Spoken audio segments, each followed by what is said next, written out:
to celebrate the union of these two beautiful souls. Can I get an amen? Amen! Prince said that first part, rest in peace. But that is what today is all about, is you guys coming here and making this commitment to support each other through life. And that commitment and that support can be something as little as Teddy making Christina coffee every single morning, which he does, or Christina coming home and fixing the toilet because she's the only one who knows how. For those of you who don't know me, I'm Brad, roommate to this lovely couple, who conveniently happens to be an ordained internet minister. .org. So I moved in with Teddy, by the way, whose real name is Hargis, for those of you who don't know. I know that because I wrote his paychecks. So Hargis and I moved in together about 2 years ago. Two wild and swinging bachelors with grand plans to tear up the New York dating scene. And for those first 11 days, it was glorious. And Teddy, somehow, despite being like 50 years old, was getting a date like every other night. It was insane. And I could not figure out how this guy did it. Until after 11 days, I realized that every single woman Teddy went out with was the same woman. But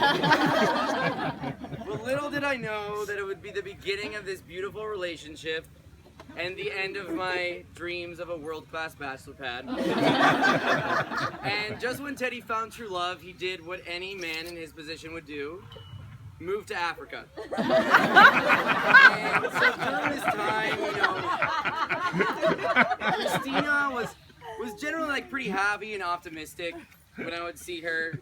And Teddy, on the other hand, between missing Christina and the lack of decent Asian food in Africa, was completely miserable. And not just like, not Teddy miserable, but like normal person miserable. And so, over Skype, he tells me like, I'm gonna propose to Christina, and I don't believe him. But he comes home and, he moves into the apartment that Christina had lived in for like 6 years. I can imagine what that conversation went like, which in my head at least is something along the lines of, do you want to move in? Yes, 1,000 times yes. Can I bring Brad? So a couple weeks after the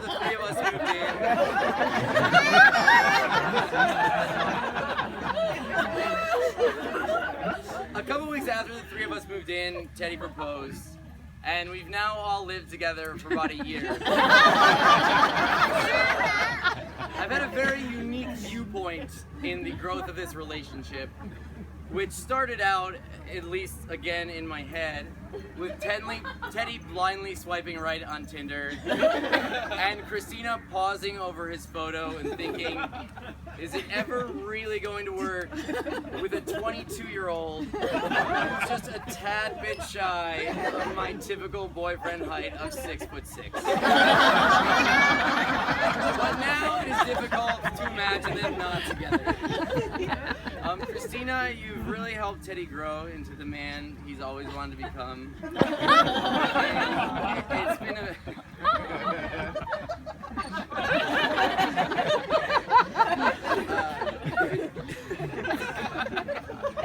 Alright.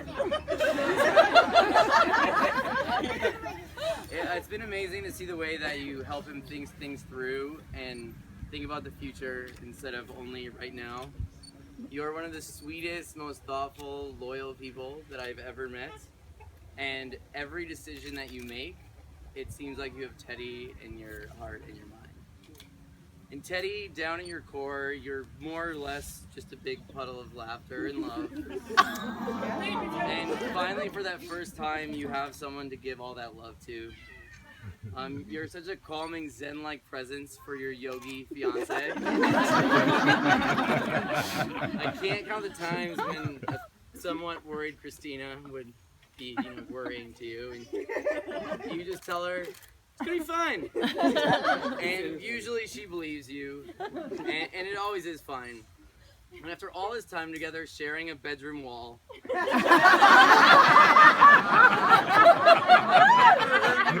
Thank you, sick people.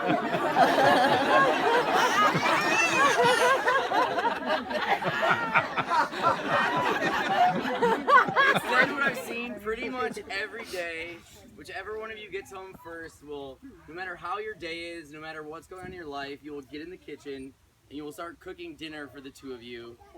And when you hear the keys at the door, you drop whatever it is you're doing and you run to the door and you greet your fiance with the cheesiest, most disgustingly adorable greeting and of baby noises and kisses I've ever seen. And that continues as you sit down to dinner and you look deep into each other's eyes and you put down your forks and you kiss, completely ignoring the fact that your poor roommate is away by himself.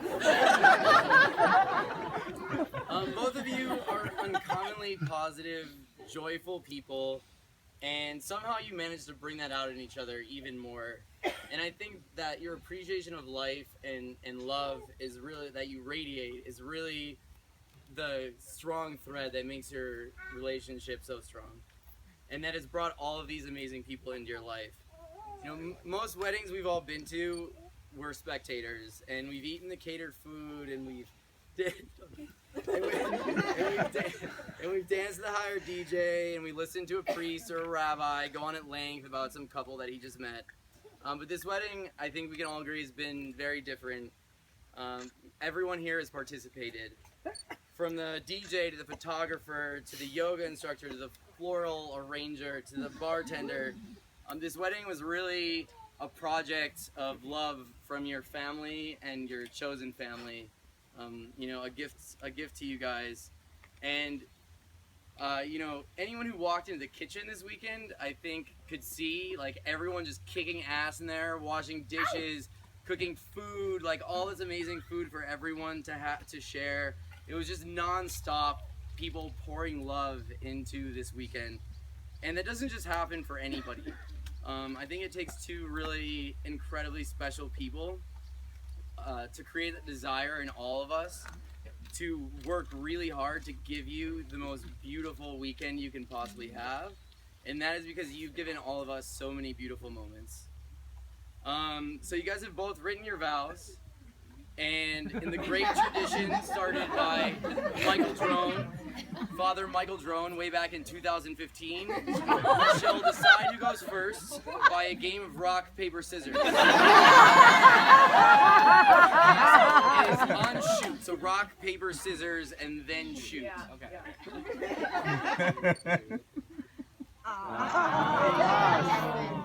Daddy wins. So you go.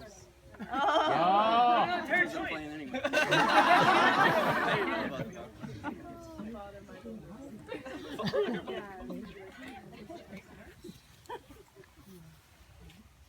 Okay. You ready? Yeah. I'm so excited to be here. This weekend has been such a perfect celebration of our future. Not just because I stressed out and every time my baby said it's going to be fine, but because at every turn we made it really joyful. To begin our life together, I want to describe the love that I'm offering to you in this partnership. I look forward to supporting your independence because I know that's super important to you. I love your passion for photography, the joy you bring to going out super late with your friends.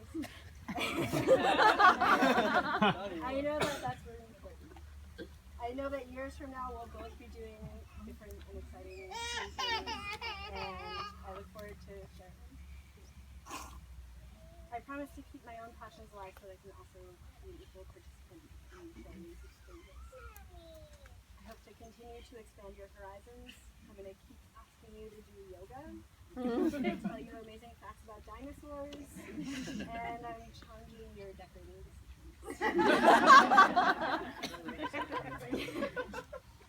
I promise to give you my attention and understanding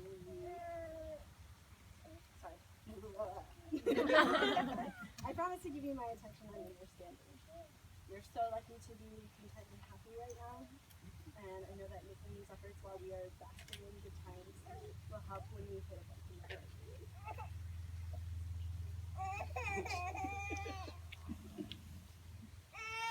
Things are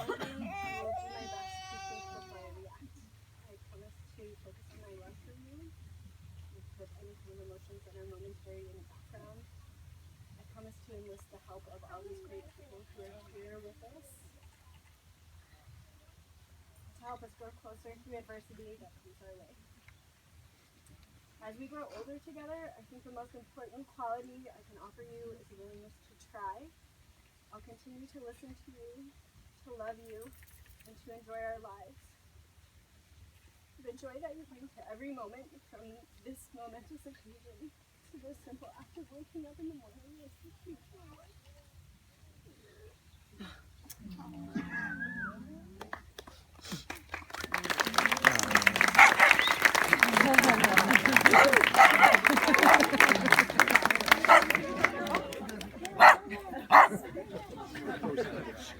I don't know, you wrote it.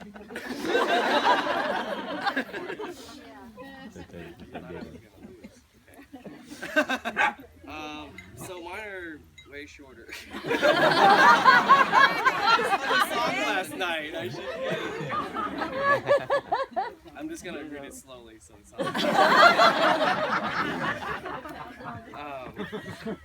health. Lots of money. Children.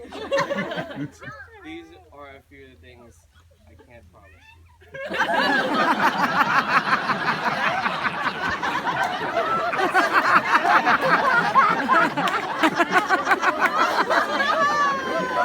But what I can promise you is that you will get to spend the rest of your life waking up to me. The way a bird wakes up to the endless sky. Free to explore the world, free to love each other in new ways, even unimaginable to us today. I promise you that I will wake up to a love so radiant that will not only make you love life, but for life itself to fall in love with you. And the last promise that I'll make today is that I promise to accept your love. Take it in and breathe out something so powerful and good that we will wake up so giddy with excitement that we will feel like we're flying each day.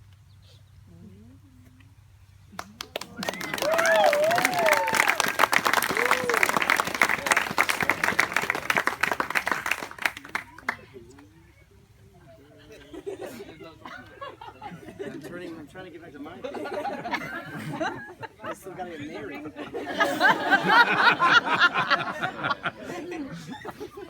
Okay, so I believe there's some rings in the house.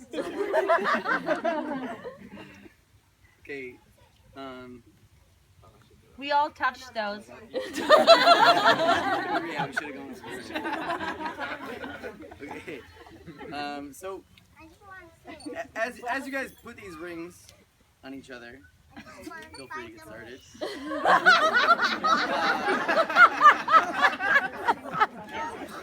I think it's important to remember. It's important to remember that you asked everybody to touch these rings as a symbolic gesture, and you do that for a reason. And I think that's for, when you look at these rings, to remember that it's, you two are making this commitment to each other, but also you are not here alone. That everybody that poured so much love into this wedding is also going to support you. Now, before I pronounce you husband and wife, there's one very important thing that I have left to do while I have this congregation here as witnesses, and that is swear that for better and for worse, for richer, for marginal employment, in sickness and in health, you will not be kicking me out of your marital home. This rent controlled, and I can manage the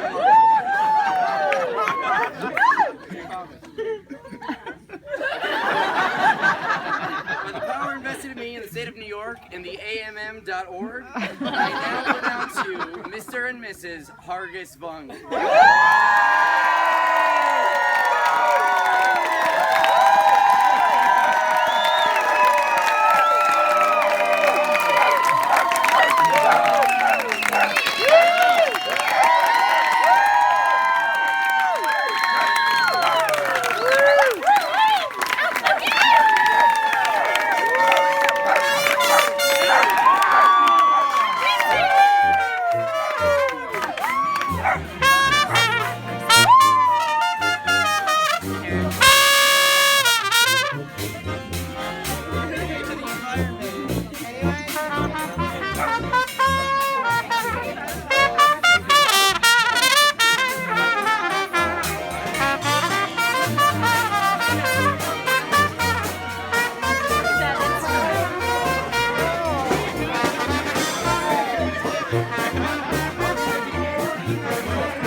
line up. Filmed it.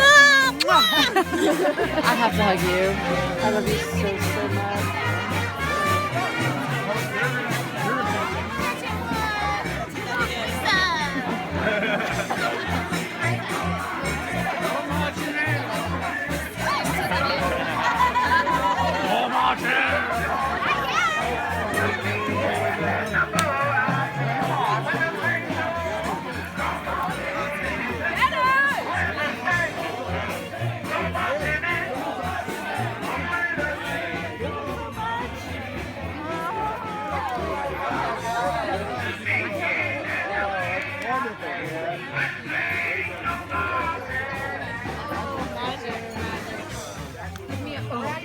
Okay, bridal party together, please.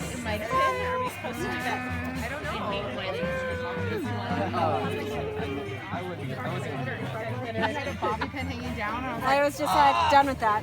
And good night. I was like.